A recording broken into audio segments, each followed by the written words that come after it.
guru sudah tidak ngatasi, kepala sekolah sudah tidak mau. Saya panggil. Le, apa yang menjadi persoalan sampean kok nakal yang tuturan? Jawabannya itu membuat saya juga terenyuh.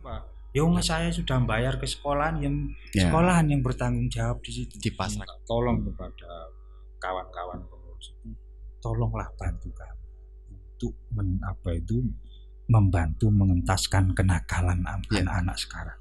Sampai seperti itu, camate sak polisi ini itu sudah nggak ngetas.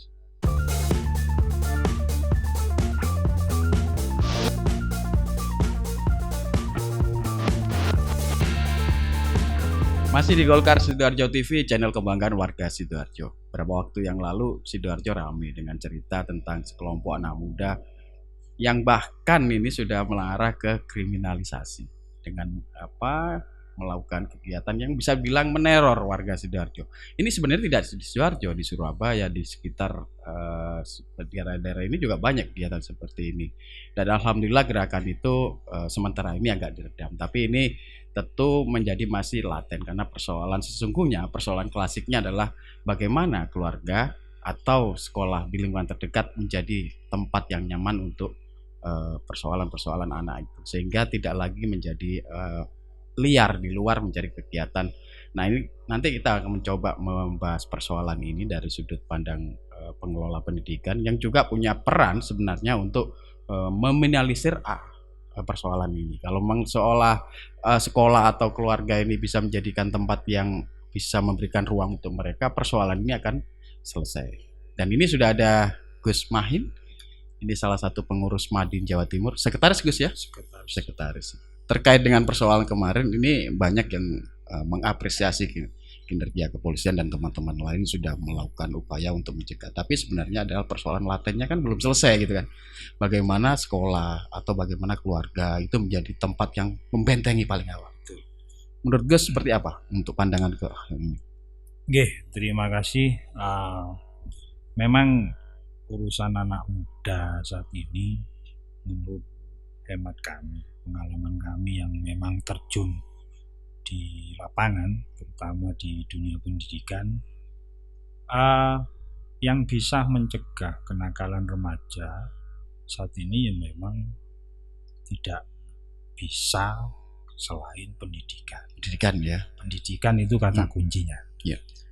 Sebab saya pernah di beberapa kesempatan selalu menyampaikan gini, sebaik apapun potensi anak didik kita, kalau tempat ia tumbuh dan belajar tidak kita siapkan dengan baik, maka percuma. Jadi kata kuncinya adalah di lingkungan anak itu sendiri yang bisa mencegah. Betul. Baik itu di keluarga maupun di pendidikan. Satuan pendidikan. Yang saya pahami, yang pertama harus keluarga. Harus keluarga dulu, ini harus punya kepedulian betul terhadap anaknya. Karena ini sudah diingatkan dalam Al-Quran itu ku anfusakum wa ahlikum. Nah ini konsep pendidikan pertama itu harus di keluarga itu sendiri. Sebaik apapun di pendidikan, tapi kalau keluarganya itu tidak ada perhatian, konsen. Mau dibangun pendidikan atau konsep pendidikan karakter kayak apapun di sekolahan, tapi kalau keluarganya itu tidak peduli, percuma. Ini pengalaman kami. Kebetulan kami itu mengelola sekolah SMP, SMA. Ada yang dari santri, muridnya ada yang di luar pesantren. Nah yang di luar pesantren ini seringkali kita didik di sekolahan, tapi pulang orang tuanya itu tidak peduli. Ya urai-urai mana? Nah, apa yang dilakukan sekolah ketika pulang ke rumah tidak diterapkan di situ. Lah ini akhirnya ketika anak kembali dandani mana? Ya pegel. Jadi memang harus ada simbiosis mutualis. Betul, harus ada dan kerjasama antara pendidikan, satuan pendidikan, guru dan juga orang tua. Tanpa itu tidak mungkin. Tidak mungkin akan terbangun betul karakter anak muda yang tentunya menjadi generasi penerus bangsa ini. Nah ini harus ada kesadaran orang tua betul. Yaitu tadi Quran sudah mengingatkan sebelum apa itu anak dilempar ke satuan pendidikan, keluarga harus menjaga. Dan itu nanti harus dikuati di mengamankan. sekolahan ya. Baru dikuati di sekolah. Kalau enggak, ya percuma. Kalau hanya salah satu. Iya. Karena itu saya sudah di pendidikan, terutama di pesantren itu sudah puluhan tahun dan saya amati di situ. Iya. Oh ya percuma kalau sekolah apa itu betul-betul menguati sistem apapun, Betul. tapi di rumah terbaru. Ini kalau cerita geng motor sebenarnya dari dulu sudah ada. Sudah tahun 70-an ada, 80-an. Tiap tahun melahirkan Tiap generasi tahun muda. Berarti kan ada. persoalannya bukan pada di pencegahannya, Nah, tapi dari preventif awalnya itu. Betul. Kalau orang tua, saya yakin, kalau saya pengalamanku apa itu, orang tua yang perhatian terhadap anaknya berbeda dengan orang tua yang apa itu kemudian tidak peduli terhadap anaknya. Karena ini pengalaman gitu. Saya pernah ada salah satu murid itu membedik ipon lah. Jadi dia itu senakalnya sudah anak SMP. Ya. SMP. Guru sudah tidak mengatasi, kepala sekolah sudah tidak mau. Saya panggil. Le, apa yang menjadi persoalan sampean kok nakal yang tuturan? Jawabannya itu membuat saya juga terenyuh. Lah pripun Pak?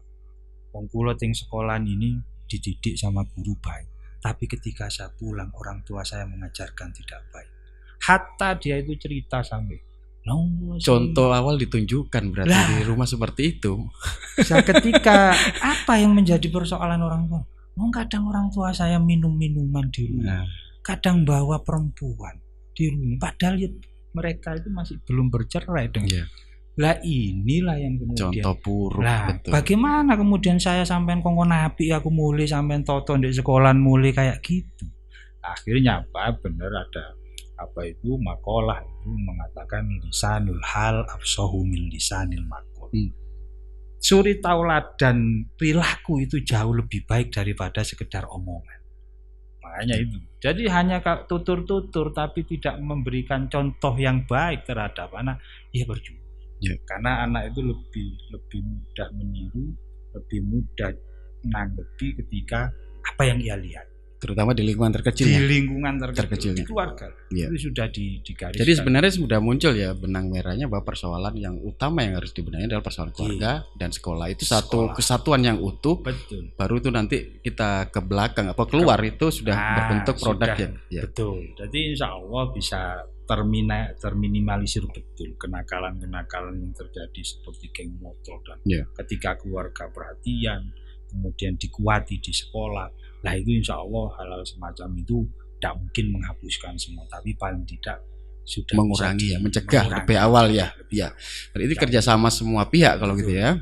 Ini dari dinas pendidikan, ada juga nanti bagaimana Pemda juga menyiapkan situasi yang bikin orang itu concern ya, misalnya ngomong kerja ya. Orang tidak akan sibuk dengan alasan aku sibuk golek duit. Alasan kayak gitu. Itu betul. Alasan orang tua seringkali itu dia tidak bisa memantau anaknya alasan dolek duit. Dan itu bahasanya juga kebutuhan untuk anaknya. Sehingga dia klasik alasannya. Alasannya klasik sekali. Sehingga dia akhirnya apa? Saya sudah bayar ke sekolahan yang bertanggung jawab di situ. Dipasrahkan penuh ke sekolahan. Penuh. Lagi yang mau anak-anak esopo kan ini. Enggak bisa. Enggak bisa kalau kemudian keluarga lepas tangan, kasusnya seperti tadi. Sekolah didik sekuat mungkin, serapi mungkin, di rumah diurai-urai. Balik dalam kondisi babak belur maneh kene noto kan tidak bisa. Seperti menegakkan benang yang kusut. Betul, harus ada ikatan kerjasama yang kuat antara keluarga dengan sekolah. Ini sebenarnya sudah ada di kurikulum sekolahan baru itu kan, di sekolah itu kan ada pendidikan karakter ya. Sudah dikuatkan seperti itu. Nanti kan harapannya bahwa karakter anak itu dididik dari awal. Tapi kalau keluarganya masih belum bisa memberikan fondasi yang kuat, ini kembali lagi persoalan tadi itu. Itu tidak jaminan. Saya sering kali mengkritisi dinas pendidikan juga diskusi dengan para pakar pendidikan terkait dengan rumusan pendidikan penguatan pendidikan karakter yang ada di sekolah itu. Yang saya lihat itu hanya jargon saja. Tapi faktanya yang saya lihat tidak ada. Hanya pendidikan karakter munculnya itu lebih mengisi kepada ekstra kayak tari, silat dan lain sebagainya. Hmm. Itu yang saya baca di Undang-Undang Sisdiknas, rumusannya ke sana. Loh, karakternya dari mana? Kalau kita kalau kita artikan secara sederhana, pendidikan karakter itu kan pendidikan akhlakul karimah. Akhlak ya. Akhlak. Kata kuncinya di situ. Nah, kalau hanya wujudnya di situ, ya tidak mungkin akan tercipta penguatan pendidikan karakter pada anak. Dulu waktu dirumuskan wajib sekolah full day school, saya demo. Karena ini tidak benar. Full day school ini hanya akan membatasi, bahkan menghapus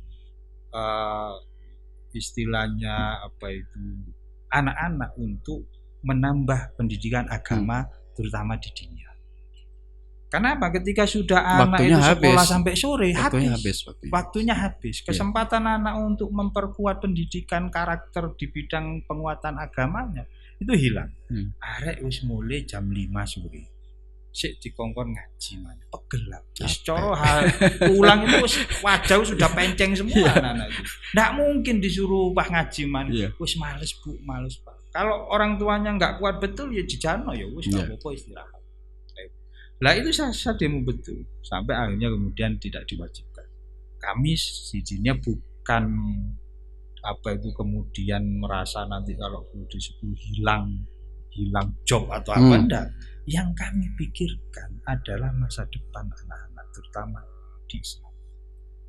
Ketika full day school, jenengan mungkin masih masih ingat dulu sore-sore itu anak masih ramai di musola. Maghrib di musola, di masjid ujian. Bayangkan ketika itu diberlakukan wajib full day school, hilang. Sampai nggak akan mendengar bunyi puji-pujian ngaji anak-anak di musola di masjid-masjid. Loh ya apa itu rumusannya? Akhirnya yang diwajibkan hanya negeri. Sudah bebas kan. Kalau mau kami dituduh bahwa takut kehilangan, buat apa? Dinia itu gaji ini 1.000, yang mau diperjuangkan itu kami lebih concern kepada nasib generasi bangsa ke depan. Bagaimana mungkin kalau pendidikan agama di sekolah itu hanya 2-3 jam. Terus oleh apa? Lah kami pedulinya di situ, ditambahi di sore hari. Makanya kemudian ada istilah madrasah diniyah takmiliyah. Takmiliyah itu artinya penyempurna pendidikan agama di sekolah formal. Itu yang dilakukan Madin sekarang seperti itu. Itu yang kita lakukan. Jadi melengkapi ya. Melengkapi betul. Tidak perlu saya sebutkan. Ada satu kecamatan di Sidoarjo itu beberapa bulan yang lalu menemui salah satu ketua kecamatan Madin, kecamatan camatnya bersama polsek menemui beliau minta. Ini memang kecamatan ini sering kali terjadi kepala biak dan lain sebagainya. Minta tolong kepada kawan-kawan pengurus itu, tolonglah bantu kami untuk membantu mengentaskan kenakalan anak-anak sekarang. Sampai seperti itu, camate sak polisi ini itu sudah nggak ngetas. Minta diniyah guru-guru ini lebih meningkatkan peran betul. Loh, itu sudah kita lakukan. Tanpa diminta pun sudah dilakukan. Kita lakukan. Lah, memang di Sidoarjo ini Mas, dulu saya sudah mengajukan perlu adanya peraturan daerah yang mewajibkan anak sekolah itu wajib ngaji di dinia seperti di Pasuruan. Lah kalau itu baru di Pasuruan ya nggak ada seperti itu ya? Ada. Pasuruan itu anak sekolah formal wajib ikut ngaji di dinia. Setelah sekolah formal selesai. Karena dinia itu kan ngajinya masuknya sore sampai maghrib. Habis maghrib. Itu wajib. Dan itu ijazah dari madrasah dinia itu menjadi syarat untuk dia masuk atau ke jenjang berikutnya. Mama dari SD mau masuk SMP harus wajib melampirkan ijazah. Nah itu berlaku di Pasuruan. Nah tanpa itu ya orang tua ya tidak ada.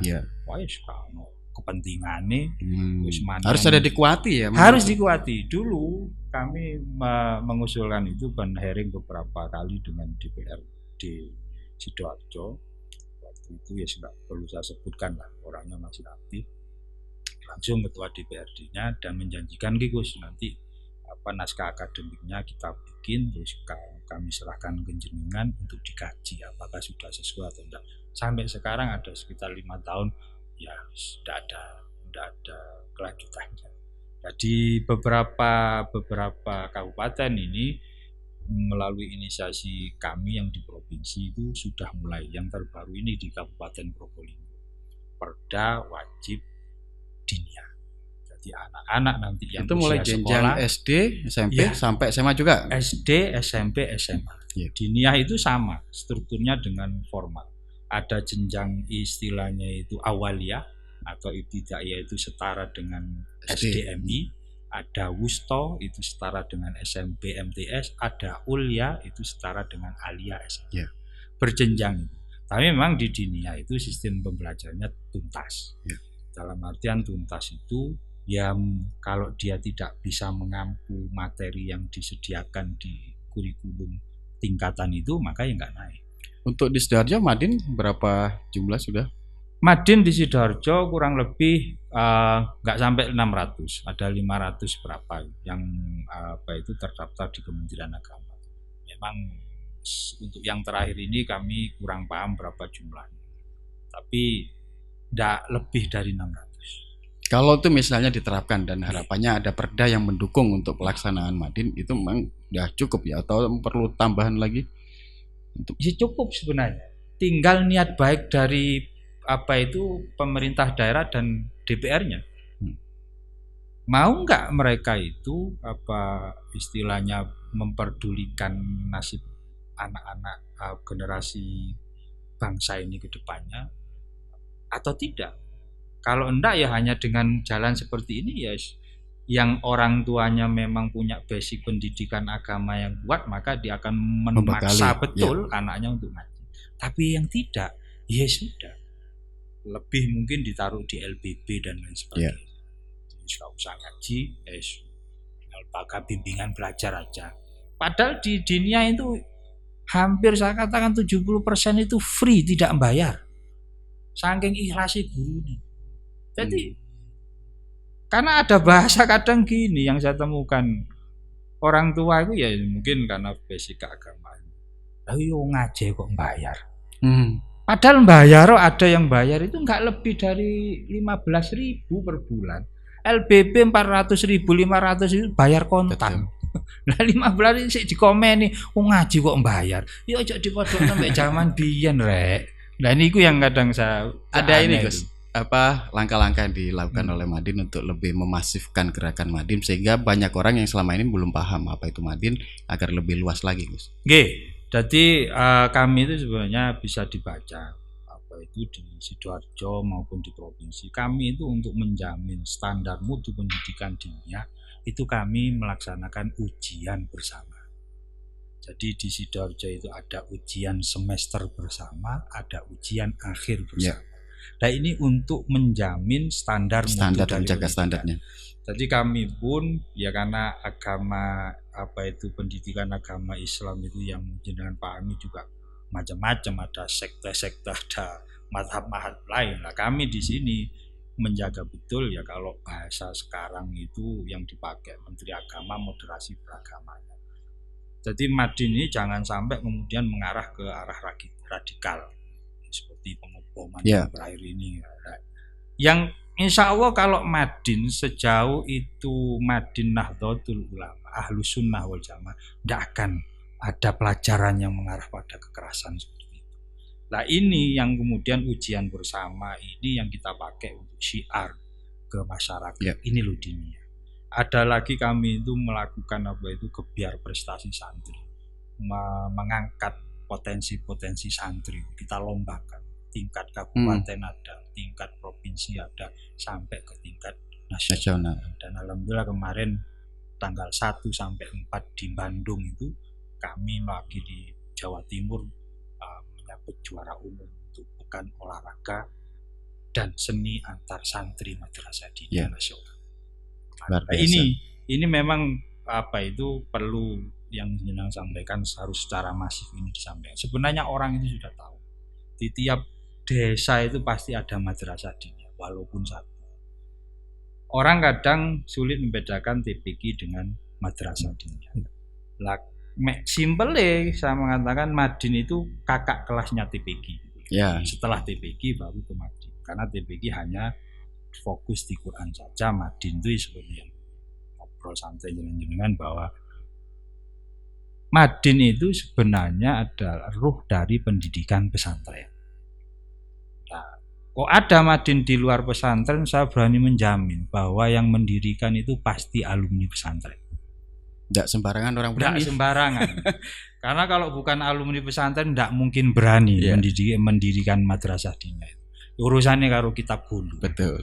Menerjemah, memuroti atau menerjemah apa itu materi yang berbahasa Arab. Ya. Itu hanya perbandingan TPQ dengan Madin jomplang.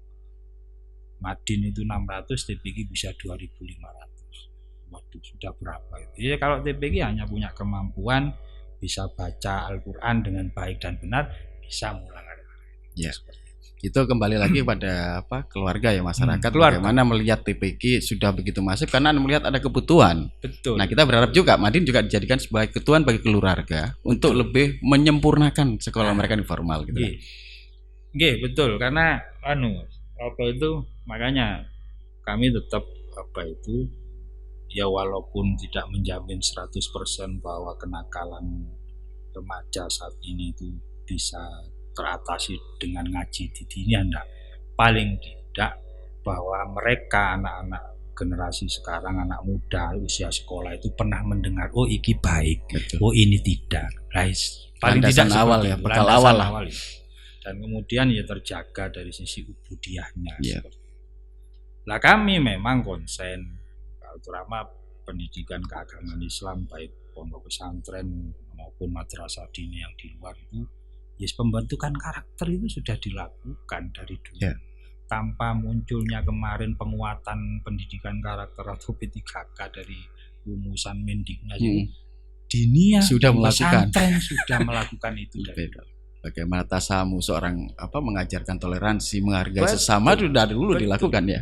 Nanti lah orang yang berbuat anarkis, kekerasan, bom bunuh diri itu cari aja sanad keilmuannya, tidak mungkin dari madrasah diniyah.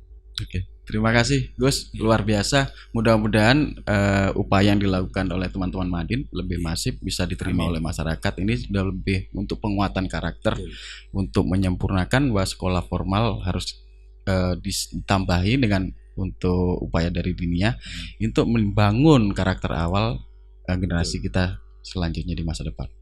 Sukses untuk Gus Main. Amin. Terima kasih. Waalaikumsalam warahmatullahi wabarakatuh.